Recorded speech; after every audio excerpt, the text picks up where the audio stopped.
What's happening, my beautiful people? My name is Mike LaBelle, and welcome back to Formation Reviews, Formation Guides. Feels good to say that about a new title. Of course, I've teamed up with a good friend of mine, long-term friend of mine, over a decade, Ovi. I'm going to leave links to his channel down below. He's talking about tactics. I'm talking about the formation. We're going to look at the pros and the cons. And if this is a series that you appreciate, drop a like, drop a thumbs up. Tell me you want to see more coming at you ASAP, ASAP. And what do you think about the 4-1-2-1-2, the second variation? Where do you rank it? Which formation should Ovi and I talk about next? We have the comments down below.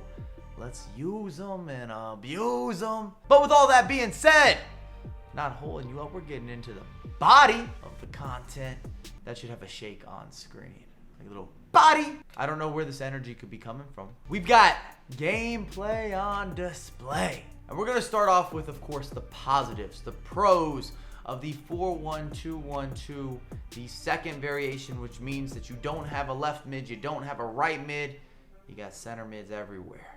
And I just feel that I have the most fun playing this formation, maybe even the top 3 formations for me personally in terms of enjoyable attacking options. And you can attack very quickly, or you can have a little bit more of a steady procedure to going forward and to trying to create opportunities, to scoring goals, to getting in behind, to attacking your opposition. And this is a pressure formation, especially when you're the attacker. When I'm going up against different opponents, I can feel them being overwhelmed, and I love that. When I'm running at them, when I'm hitting a skill move, when I'm getting in behind. We know through balls are very strong in FIFA 20, and if you do get a clear chance, you get a clear opportunity, you get a clear break, you're going to score that 1v1. You're going to take that chance. You're going to convert that opportunity. Can I get an amen? Beautiful attack. You can go fast. You can do it on the slower side. And it has a lot of versatility as well when you're building up. At least once you get into the attacking half of the pitch, in terms of what you're looking for. Outside of the box shooting, 1-2s, the triangle of doom, which is another pro that I have on my list. I like formations that have those triangles. Just makes natural build up, natural attacking play so fluid, so natural, organic. It's the vegan formation. I don't know if that made sense. I'm just making this a healthy formation, which could align potentially. It's possible.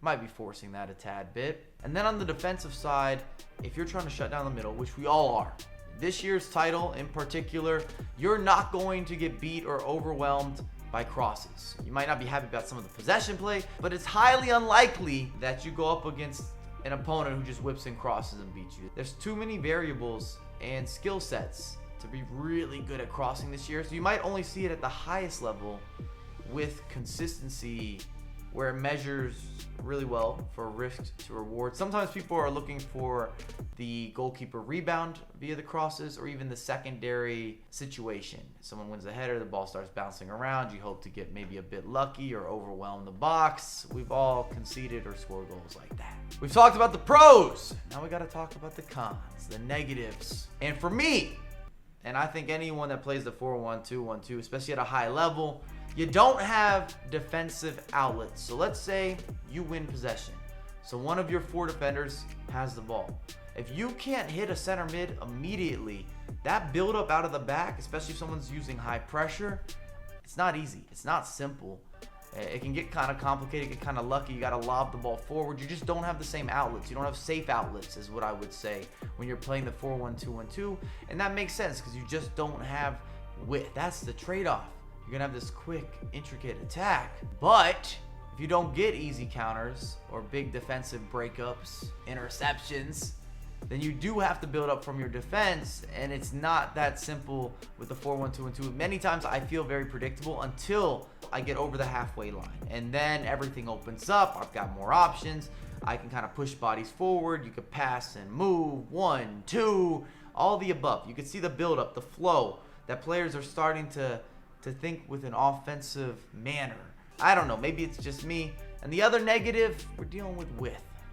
You're making that trade-off. You're going to take away the middle. On the defensive end, you're also going to attack down the middle. So if you play against somebody that maybe is in a 4-3-3, they're going to have some free passes, some free switch of the pitch options. And that means you might have to be a little more patient than you want it to be. And it is what it is. If you thought you were going to have wing play in the 4-1-2-1-2, the second variation, then I almost feel like you've been a bit naive. That's just not a realistic expectation.